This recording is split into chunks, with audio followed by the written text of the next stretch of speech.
नमस्कार दोस्तों, आपका स्वागत है एग्जाम फीवर यूट्यूब चैनल में। दोस्तों एनसीईआरटी क्लास 7 सामाजिक एवं राजनीतिक जीवन उसका अध्याय 4 हमने पढ़ लिए हैं। आज का हमारा चैप्टर है चैप्टर नंबर 5, औरतों ने बदली दुनिया।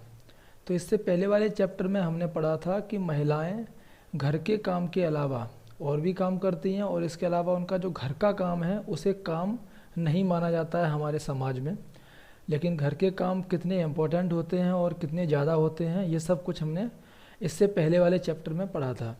अभी इस चैप्टर में हम लोग पढ़ेंगे कि आखिर महिलाओं ने ऐसे क्या क्या काम किए हैं, किस आंदोलन को किया है हाल ही के वर्षों में, जिसके द्वारा उन्होंने महिला और पुरुषों में होने वाले जो भेदभाव है उस बात को चुनौती देने का प्रयास किया है। तो सबसे पहले दोस्तों हम लोग देखेंगे कि मान लीजिए आपको एक टास्क दिया गया कि ऐसे 6 कॉलम दिए गए हैं, जिसमें से कि पहला कॉलम है एक किसान के लिए, एक मिल मजदूर के लिए, एक नर्स के लिए, एक वैज्ञानिक, एक पायलट और एक शिक्षक के लिए। तो आप इन सब जगह पर पुरुष या महिला में से किसको देखना चाहेंगे? अगर ये सर्वे कराया जाएगा एक क्लास में, तो अक्सर लोगों का हमने सुना है, जैसे किसान के बारे में बात होती है तो हमारे मन में ख्याल आता है कि एक पुरुष ही किसान है। मिल मजदूर ज़्यादातर पुरुष हैं। एक नर्स तो ज़्यादातर महिलाओं का नाम आता है हमारे दिमाग में। वैज्ञानिक, एक पायलट, इनके लिए पुरुषों का नाम ही हम सोचते हैं और एक शिक्षक के लिए महिलाएं और पुरुष दोनों का ही नाम आता है। अब इसी बात को अगर हम थोड़ा सा दूसरे तुलनात्मक ढंग से अगर देखेंगे, जैसे कि बात आई थी किसान की, तो एक कक्षा में जब सर्वे कराया गया था तो वहाँ पर भी किसान को टोटल 30 लोगों में से 30 लोगों ने यही बोला कि किसान मतलब पुरुष। लेकिन अगर हम आंकड़े देखते हैं तो भारत में 83.6% महिलाएं हैं जो कि खेतों में काम करती हैं और उनके काम में जैसे कि पौधे रोपना, खरपतवार निकालना, फसल काटना और कुटाई करना ये शामिल है। लेकिन हम लोग जब सोचते हैं किसान के बारे में तो किसका ख्याल आता है? पुरुषों का ख्याल आता है। और ये जो ये खबर है इसका जो स्रोत है वो है 61वां नेशनल सैंपल सर्वे 2004 और 2005। तो इसी की तरह से जब बात आती है नर्स की, तो नर्स में आप देखिए 30 लोगों ने बात कही है कि 30 की 30 नर्स लेडीज ही होती हैं। तो एक तरीके से देखा जाए तो हमारी सोसाइटी की एक ये खासियत समझ लीजिए या फिर एक दुर्भाग्य समझ लीजिए कि हमारे मन में शुरुआत से ही ऐसे ख्याल डाल दिए गए हैं कि हम कुछ कामों के लिए हमने फिक्स कर रखा है कि ये काम पुरुष कर सकते हैं और ये काम महिलाएं कर सकती हैं। जैसे आपने एक चैप्टर में पढ़ा था कि कोई भी लड़का अगर लड़कियों के सामने या फिर रोता है तो उसे यही एग्जाम्पल दिया जाता है कि क्यों तुम लड़कियों की तरह रोते हो। तो इस तरीके से ये एक ख्याल पहले से ही डाल दिया गया, या फिर इसे एक रूढ़िवादी धारणा बोल सकते हैं कि जो लड़के हैं वो रोते नहीं हैं, लड़कियां हैं वो इतनी कठोर नहीं होती हैं। ये सब बातें हमारे दिमाग में घर कर चुकी हैं। जैसे कि एक और रूढ़िवादी धारणा है कि लोग विश्वास करते हैं कि बहुत सी लड़कियां हैं, उन्हें डॉक्टर या इंजीनियर बनने के लिए पढ़ाई लिखाई करने की कोई भी ज़रूरत नहीं है। और इसी वजह से उन्हें जो कुछ लड़कियां हैं या फिर आजकल की जो लड़कियां हैं जिन्हें पढ़ने लिखने का बहुत मन होता है, तो उन्हें अपने परिवार से ज़्यादा सहयोग नहीं मिल पाता है जिस तरीके से लड़कों को मिलता है। और ज़्यादातर जो परिवार हैं उनमें जो स्कूली शिक्षा जैसे ही लड़कियों की पूरी हो जाती है, उसके बाद उन्हें बताया जाता है कि वे उनकी जो जीवन है या उनकी जो लाइफ है उसका मेन जो टारगेट है वो है शादी करना। तो ये जो पढ़ाई लिखाई या जॉब के बारे में ना ही सोचें, वो अच्छा होगा। तो इसका मतलब है कि हम लोग एक ऐसे समाज में रह रहे हैं जहाँ पर सभी बच्चों को अपने चारों ओर की दुनिया के दबावों का सामना करना पड़ता है। और कभी यह दबाव बड़ों की अपेक्षाओं के रूप में होता है और कभी यह हमारे अपने ही मित्रों के गलत तरीके से चिढ़ाने की वजह से पैदा हो जाता है। लेकिन अभी मैं यहाँ पर आपको कुछ एग्जांपल दूंगा जिन लोगों ने या जिन लेडीज़ ने, जो हमारे लोग हैं, उनकी जो रूढ़िवादिता है उसको तोड़ा हुआ है। ऐसा ही पहला एग्जाम्पल है झारखंड के एक गरीब आदिवासी परिवार की 27 वर्षीय महिला लक्ष्मी लाकरा का। लक्ष्मी लाकरा जो कि रेलवे का एक इंजन चलाती हैं। अक्सर आपने देखा होगा कि रेलवे का इंजन कौन चलाते हैं? आदमी चलाते हैं, लेकिन उत्तरी रेलवे की वह पहली महिला इंजन चालक हैं। लक्ष्मी के माता पिता भी इतने पढ़े लिखे नहीं थे और उन्होंने अपने बच्चों को पढ़ाने के लिए बहुत ही संघर्ष किया। लक्ष्मी की जो शिक्षा थी, पढ़ाई लिखाई थी, एक सरकारी कॉलेज स्कूल में हुई थी और स्कूल में पढ़ने के अलावा लक्ष्मी घर के बहुत सारे काम और उन्हें जिम्मेदारियों से उनमें हाथ भी बटाती थी। लेकिन उन्होंने मन लगा कर के मेहनत की और उन्होंने इलेक्ट्रॉनिक्स में डिप्लोमा किया। उसके बाद वो रेलवे बोर्ड की परीक्षा में बैठी और पहले ही कोशिश में उत्तीर्ण हो गई और आज वो उत्तरी रेलवे की पहली महिला इंजन चालक भी हैं, लोको पायलट हैं। तो आपको एक ये एग्जाम्पल मिला जिसमें कि लोग सोचते हैं कि ये तो सिर्फ जेंट्स बन सकते हैं, लेकिन एक लेडीज़ है जो कि महिला चालक हैं। इसी तरीके से अगर हम देखा जाए तो लड़कों के ऊपर क्या दबाव होता है, जैसे लड़कियों के ऊपर दबाव होता है कि बस पढ़ाई कर लो, स्कूली शिक्षा कर लो, उसके बाद शादी की तैयारी करो, शादी ही आपका उद्देश्य है। इसी तरीके से लड़कों को होता है कि बस पढ़ाई होने के बाद उन्हें नौकरी प्राप्त करनी है और वो भी ऐसी नौकरी जहाँ से उन्हें पेमेंट अच्छी मिले, और अगर वे दूसरे लड़कों की तरह व्यवहार नहीं करते हैं तो उन्हें चिढ़ाया जाता है और धौंस दी जाती है। अभी यहाँ पर एक टॉपिक है हमारा परिवर्तन के लिए सीखना, उसके बारे में हम आगे बात करेंगे। उससे पहले आपको एक वृत्तांत सुनाता हूँ। जैसे यहाँ पर वृत्तांत में ये समझाने की कोशिश की गई है कि घर वालों के दबाव में आकर के हमें या बच्चों को सब्जेक्ट चूज करने चाहिए या फिर जिसमें उन्हें रुचि है उन सब्जेक्ट के बारे में उनको ध्यान देना चाहिए। जैसे कि एक बच्चा है जेवियर को रुचि है इतिहास, नागरिक शास्त्र, आर्ट्स के विषय में, लेकिन उसके घर वाले जैसा चाहते हैं कि वो साइंस के सब्जेक्ट जैसे कि मैथ और साइंस इनमें अच्छा ध्यान दे। क्यों? क्योंकि मैथ और साइंस पढ़ने में ही आगे फ्यूचर है, अच्छी सी नौकरी मिल जाएगी। तो होता क्या है कि जब उसका रिजल्ट आता है तो जब वो रिजल्ट देखता है अपना तो उसे पता चलता है कि इतिहास और जो उसके पसंदीदा सब्जेक्ट हैं उनमें तो उसके नंबर काफ़ी अच्छे रहे हैं, लेकिन मैथ और फिजिक्स वगैरह में उसके नंबर एवरेज हैं, लेकिन और वो अपने रिजल्ट से काफ़ी खुश है। लेकिन जब उसके पेरेंट्स को ये मालूम चलता है तो वो बोलते हैं कि तुम्हारे नंबर बहुत कम हैं। लेकिन वो अपने माता पिता को समझाने की कोशिश भी करता है कि मैं विज्ञान तो पढ़ना ही नहीं चाहता हूँ, मुझे इतिहास पढ़ना है। बट उसके माता पिता कहते हैं कि अगर भविष्य में नौकरी अच्छी लेनी है तो इतिहास में कोई स्कोप नहीं है, उसे मैथमेटिक्स या फिर साइंस ही पढ़ना ज़रूरी है। और उसके अलावा उसके माता पिता समझाते हैं कि समझदारी से काम लो, गणित ले लो और साथ साथ में कंप्यूटर भी सीख लेना, और कंप्यूटर सीखने से नौकरी आसानी से मिल जाती है। तो ये है आजकल के लोगों की धारणा, स्पेशली कि उन्हें ज़बरदस्ती, बच्चों को ज़बरदस्ती ऐसे सब्जेक्ट चूज कराए जाते हैं जो कि शायद उन्हें पसंद है या नहीं है। तो अभी हम देखेंगे टॉपिक के परिवर्तन के लिए सीखना। तो स्कूल जाना आपके जीवन का एक महत्वपूर्ण हिस्सा है, और जैसे जैसे स्कूलों में हर साल अधिक से अधिक संख्या में बच्चे प्रवेश ले रहे हैं तो हम ये सोचने लगे हैं कि यह सब बच्चों के लिए स्कूल जाना एक साधारण सी बात है। तो आजकल के समय में जैसे कि सरकार ने पॉलिसी अच्छी अच्छी ला रखी हैं और हमारे पेरेंट्स भी काफ़ी पढ़े लिखे हैं, तो उस वजह से मैक्सिमम बच्चे स्कूल जाने की कोशिश कर रहे हैं या जा रहे हैं। लेकिन अगर आप कल्पना करें कि कुछ साल पहले या फिर कुछ समय पहले स्कूल जाना या स्कूल पहुंचना कितनी बड़ी बात हुआ करती थी, या फिर हमारे समाज को ये बात अनुचित लगा करती थी। तो उस समय कुछ ऐसे एग्जाम्पल्स हुए थे जो कि स्कूल भी गए या फिर स्कूल ना जा कर के भी जिन्होंने पढ़ाई लिखाई शुरू की। तो उनमें से ही कुछ एग्जाम्पल हैं, जैसे पंडित रमाबाई। तो पंडित रमाबाई 1858 से लेकर 1922 तक जो रहीं, उनका ये चित्र आप देखिए, उनकी बेटी के साथ है। तो पंडित रमाबाई जो कि महिला शिक्षा की वो योद्धा हैं जो कभी खुद स्कूल नहीं गई, पर अपने माता पिता से उन्होंने पढ़ना लिखना सीख लिया। उन्हें पंडिता की उपाधि भी दी गई क्योंकि वे संस्कृत पढ़ना लिखना जानती थीं। और ये कब की बात है? 1800 यानी कि 19वीं सदी की बात है। और उस समय की औरतों के लिए यह बहुत बड़ी उपलब्धि थी कि वो पढ़ना लिखना सीख गई, और ख़ास करके संस्कृत। और औरतों को यह ज्ञान तब अर्जित करने की अनुमति भी नहीं थी। उन्होंने 1898 में पुणे के पास खेड़ गांव में एक मिशन भी स्थापित किया जहां पर विधवा स्त्रियों और गरीब औरतों को पढ़ने लिखने और स्वतंत्र होने की शिक्षा दी जाती थी। उन्हें लकड़ी से चीज़ें बनाने, छापा खाना चलाने जैसी कुशलताएँ भी सिखाई जाती थीं। इससे क्या होता था, जो विधवा लेडीज़ हैं वो आत्मनिर्भर बनती थीं, और वर्तमान में लड़कियों को कम ही सिखाई जाती थी। उस समय ये सब चीज़ें खास करके विधवा लेडीज़ को तो बहुत ही कम, या फिर समाज इस बात के खिलाफ रहता था। लेकिन उस समय पर रमाबाई जो कि बिना स्कूल जाए अपने माता पिता से पढ़ना सीख गई थी, और उन्होंने काफ़ी लोगों को भलाई के लिए ये काम किए थे। अभी पुराने समय की बात बताते हैं तो देखते हैं कि पुराने समय में लिखना और पढ़ना बहुत ही कम लोग जानते थे, और अधिकांश जो बच्चे हैं वो वही काम सीखते थे जो कि उनके परिवार में होता था या फिर उनके बड़े बूढ़े किया करते थे। लड़कियों की जो स्थिति थी वो बहुत ही ज़्यादा ख़राब थी।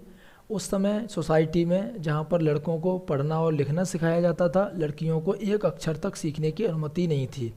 यहाँ तक कि उनके परिवारों में जहाँ पर जैसे कुम्हार हैं या फिर वस्त्रों को बुनना या हस्तकला सिखाई जाती थी, वहाँ पर यही एक धारणा थी कि लड़कियों और औरतों का काम केवल हेल्प करना, सहायता करने तक ही सीमित है।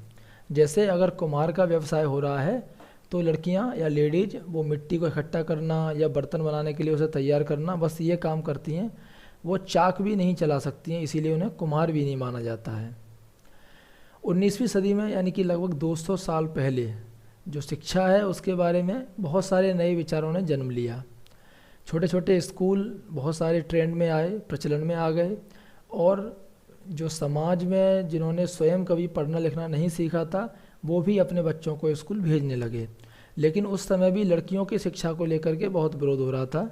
उसके बाद भी बहुत सारी स्त्रियां और पुरुषों ने बालिकाओं के लिए स्कूल खोलने के प्रयास किए और स्त्रियों ने पढ़ना लिखना सीखने के लिए संघर्ष किया। इसी में से एक एग्जाम्पल है रास सुंदरी देवी, 1800 से 1890 इनका जीवन है। तो उनके अनुभव के बारे में हम पढ़ते हैं। लगभग 200 वर्ष पूर्व पश्चिम बंगाल में इनकी ये पैदा हुई थी और 60 वर्ष की अवस्था में इन्होंने बांग्ला भाषा में अपनी आत्मकथा लिखी थी। उनकी पुस्तक का नाम था आमार जीवन मीन्स मेरा जीवन। तो ये किसी भारतीय महिला द्वारा लिखी हुई पहली आत्मकथा है। तो इस क्वेश्चन को भी आप याद रख सकते हैं। आमार जीवन रास सुंदरी देवी द्वारा लिखी हुई जो आत्मकथा है वो किसी भी भारतीय महिला द्वारा लिखित पहली आत्मकथा है। रास सुंदरी देवी बहुत ही एक धनवान और एक जमींदार परिवार की एक गृहिणी थी और उस समय लोगों का यही विश्वास था कि अगर लड़कियों को पढ़ने लिखने दिया जाए तो ये उनके पति के लिए दुर्भाग्य वाली बात है और वो पति के लिए दुर्भाग्य लेके आती हैं, वो विधवा हो जाती हैं। और इसके बावजूद रास सुंदरी देवी ने अपनी शादी के बहुत समय बाद तक खुद छुप छुप करके ही पढ़ना लिखना सीखा। वो बताती हैं अपनी बायोग्राफी में कि वो बहुत ही सुबह सवेरे ही काम करना शुरू कर देती थी और आधी रात हो जाने के बाद तक काम करती रहती थी, बीच में बिल्कुल भी रेस्ट नहीं मिलता था। उस समय वो केवल 14 वर्ष की थी और उनके मन में एक अभिलाषा पनपने लगी थी कि मैं पढ़ना लिखना सीखूंगी और एक धार्मिक पांडुलिपि पढ़ूंगी, यानी कि जैसे कि हमारे रामायण या महाभारत, उनको पढ़ने की बहुत अभिलाषा थी। लेकिन वो बोलती हैं कि उनका दुर्भाग्य था कि उस समय या उन दिनों स्त्रियों को नहीं पढ़ाया जाता था। बाद में मैं स्वयं ही अपने विचारों का विरोध करने लगी कि मुझे क्या हो गया है, स्त्रियां पढ़ती नहीं हैं तो फिर मैं क्यों पढ़ना चाहती हूँ। लेकिन एक रात उन्हें स्वप्न आया कि मैं चैतन्य भागवत, एक संत का नाम है चैतन्य भागवत, उनका जीवन पढ़ रही थी, यानी कि वो सपने में पढ़ रही हैं चैतन्य भागवत का जीवन। और बाद में दिन के समय जब मैं रसोई में बैठी हुई भोजन बना रही थी तो मैंने अपने पति को सबसे बड़े बेटे से कहते हुए सुना, विपिन मैंने अपनी चैतन्य भागवत यहाँ छोड़ी है, जब मैं इसे मंगाऊँ तुम इसे अंदर ले आना। और वे पुस्तक को वहीं छोड़ करके चले गए और जब पुस्तक वहाँ पर रख दी गई थी तो उन्होंने चुपके से उसमें से एक पन्ना निकाल लिया और सावधानी से उसे छुपा दिया। और उस समय क्या था कि लेडीज़ के हाथ में एक पेज तक मिल जाना एक बहुत बड़ी बात हो जाया करती थी। तो उनका सबसे बड़ा बेटा उस समय ताड़ के पत्तों पर लिख करके अक्षर बनाने की प्रैक्टिस किया करता था। तो उससे जो रास सुंदरी देवी हैं वो भी जब उन्हें मौका मिलता था तो उसके पास जाती थी और पन्ने पर जो अक्षर हैं जो उसने बनाए थे उनको और उन्होंने जो एक पन्ना उसमें से निकाला था उनके अक्षरों को मिलाया करती थी। और इसी कोशिश में वो पूरे पूरे दिन लगी रहती थी और धीरे धीरे करके एक लंबे समय के बाद वो ऐसे पढ़ना और लिखना सीख गई थी। तो रास सुंदरी देवी के अक्षर ज्ञान ने उन्हें चैतन्य भागवत पढ़ने का अवसर भी दिया और स्वयं अपने लेखन से उन्होंने संसार को उस समय की स्त्रियों के जीवन के बारे में जानने का एक अवसर दिया। तो ये एक एग्जाम्पल आपने रास सुंदरी देवी का देखा। इसके अलावा एक और एग्जाम्पल आपको बताता हूँ रुकैया सखावत हुसैन और लेडी लैंड का। रुकैया सखावत हुसैन 1880 से 1932 का समय है इनका। वो भी एक धनी परिवार में पैदा हुई थी जिनके पास बहुत ज़मीन थी, एक ज़मींदार थे वो, और उन्हें उर्दू पढ़ना और लिखना आता था। लेकिन उस समय उन्हें बांग्ला और अंग्रेज़ी सीखने से रोका गया और ऐसे समय पर अंग्रेज़ी को उस समय ऐसी भाषा के रूप में देखा जाता था क्योंकि अंग्रेज़ी एक मॉडर्न लैंग्वेज थी। तो लोग बोलते थे कि इस भाषा को सीखने से लड़कियां बिगड़ जाती हैं और जो अंग्रेज़ी है वो ज़्यादातर लड़कों को ही पढ़ाई जाती थी। तो रुकैया ने अपने बड़े भाई और बहन के सहयोग से बांग्ला और अंग्रेज़ी पढ़ना और लिखना सीख लिया और आगे जाकर के वे एक लेखिका बनी और 1905 में जब वो केवल 25 वर्ष की थी, उन्होंने अंग्रेजी भाषा के कौशल का अभ्यास करने के लिए एक कहानी भी लिखी जिसका नाम था सुल्ताना का स्वप्न। उसमें उन्होंने एक लेडीज़ की कल्पना की कि वो लेडीज एक ऐसी जगह पर पहुंच जाती है जहां पर उसे बहुत सारी स्वतंत्रताएं हैं, बहुत सारे आविष्कार वो कर सकती है। तो बहुत सारे वो लेडीज लोग हैं जो कि पुरुषों की जो जैसे कि पुरुष चलाते हैं बंदूकें या फिर बहुत सारे अस्त्र शस्त्र हैं, तो उनको भी लेडीज़ों ने हरा दिया है। जब ऐसा स्वप्न उन्होंने देखा तब उनकी आंखें खुल जाती हैं और उन्हें पता चलता है कि वो तो एक स्वप्न देख रही थी। लेकिन उनके स्वप्न में भी जो बातें थीं वो उस समय के हिसाब से देखा जाए तो बहुत ही ज़्यादा अच्छी बातें थी, क्योंकि उस समय ये सब चीज़ें लड़कियों के बारे में सोचना भी एक तरीके से एक अपराध था या कोई सोचता ही नहीं था, क्योंकि उस समय ना तो लड़कियों को स्कूल तक जाने की अनुमति थी और बाकी चीज़ों की बात तो बहुत दूर की बात है। लेकिन 1910 में रुकैया सखावत हुसैन ने कोलकाता में लड़कियों के लिए एक स्कूल खोला जो कि आज भी काम कर रहा है। अगर हम वर्तमान समय में बात करें शिक्षा और विद्यालय के बारे में, तो आजकल के समय में बहुत सारी संख्या में बच्चे और बच्चियां स्कूल में जाते हैं। और भारत में जैसा कि हर 10 साल में जनगणना होती है, तो उससे हमें जानकारी मिल जाती है हमारे देश में बच्चे या बच्चियां, खास करके जनगणना जो है शिक्षित लोगों की संख्या और स्त्री और पुरुषों का अनुपात, जो कि 1961 की जनगणना के अनुसार सभी लड़के और जो पुरुष हैं, पुरुष खास करके 7 वर्ष या उससे अधिक आयु के, उनका 40% ही शिक्षित था, यानी कि वो सिर्फ और सिर्फ अपना नाम लिख सकते थे। लेकिन धीरे धीरे जैसे जैसे देश में तरक्की हुई, जैसे जैसे लोगों के विचार खुले, तो 2011 की जो जनगणना हुई उसके अनुसार लड़कों व पुरुषों की यह संख्या बढ़कर के 82% हो गई थी। और जो स्त्री यानी कि शिक्षित लड़कियां और जो स्त्री हैं जिनका जो कि 15% भागी उनका शिक्षित था, वो 65% हो गया था। इसका मतलब क्या हुआ कि दोनों के बीच में ऐसे लोगों का अनुपात बढ़ गया कि जो पढ़ लिख सकते हैं और जिन्हें काफ़ी हद तक शिक्षा मिल चुकी है। अभी यहाँ पर कुछ बच्चे जो कि स्कूल छोड़ देते हैं बीच में, अगर 2014 और 15 का ड्रॉप आउट दर देखा जाए, जैसे प्राथमिक कक्षा 1 और 5 से लड़के 4.36, लड़कियाँ 3.88, अब अनुसूचित जनजाति में और ज़्यादा है इनका रेशियो। तो इस तरीके से अगर आप इस लिस्ट को पूरा देखेंगे तो अनुसूचित जनजाति, अनुसूचित जाति, इनके लड़के और लड़कियों ने बहुत ज़्यादा स्कूलों को छोड़ा है। और इसके रीज़न क्या है? सबसे बड़ी बात है गरीबी। जैसे स्कूल जाने की जगह पर अगर वही बच्चे खेतों में काम करते हैं या फिर जो अपने माता पिता के साथ काम कर रहे हैं, या फिर वो लोग आदिवासी पृष्ठभूमि से हैं जो कि पढ़ने के लिए इतने मोटिवेट नहीं हैं और वो काम करते हैं, माता पिता की हेल्प करते हैं, तो घर चलाने में हेल्प कर रहे हैं, तो उस समय के लोगों को इतनी समझ नहीं थी कि वो अधिक से अधिक लोगों को पढ़ा सकें। और धीरे धीरे करके जैसे जैसे सरकार ने जैसे मिड डे मील की सुविधा दी, तो मिड डे मील की वजह से लोगों को ये चिंता ख़त्म हो गई कि बच्चों को खाना पीना बनाने के लिए भी चिंता करना है। वो लोग अपना काम छोड़ करके आते थे अगर लेबर या कोई भी काम करते थे। लेकिन अभी मिड डे मील जैसी सुविधा की वजह से उन्हें ऐसी चिंता नहीं रही है कि उनका बच्चा खाना कहाँ खाएगा। दलित, आदिवासी और मुस्लिम वर्ग के बच्चों के स्कूल छोड़ देने के बहुत सारे कारण हैं, जैसा कि कारण मैंने आपको बताया। 2014 में ही बेटी बचाओ और बेटी पढ़ाओ जो अभियान है वो भी शुरू हुआ था। और दूसरा, अगर बहुत सारे दूर इलाकों में लोग बसे हुए हैं, स्कूल दूर हैं, तो वहाँ पर आने जाने का साधन जैसे कि बस या वैन, इन सब की व्यवस्था भी नहीं हो पाती थी। इसीलिए अभिभावक लोग हैं, जो पेरेंट्स लोग हैं, वो लड़कियों को स्कूल या नहीं भेज पा सकते थे। कुछ परिवार बहुत ज़्यादा गरीब होते थे, अपने बच्चों को पढ़ाने का खर्चा नहीं उठा पाते हैं, और ऐसी स्थिति में अगर ऑप्शन आता है किसी एक को पढ़ाना तो वो लड़कों को ही प्राथमिकता दी जाती है। और बहुत से बच्चे इसीलिए स्कूल छोड़ देते हैं क्योंकि उनके साथ के उनके जो सहपाठी हैं और जो टीचर हैं वो भेदभाव भी करते हैं, जैसे कि आपने पुराने चैप्टर में भी पढ़ा था। अभी बात आती है महिला आंदोलन के बारे में।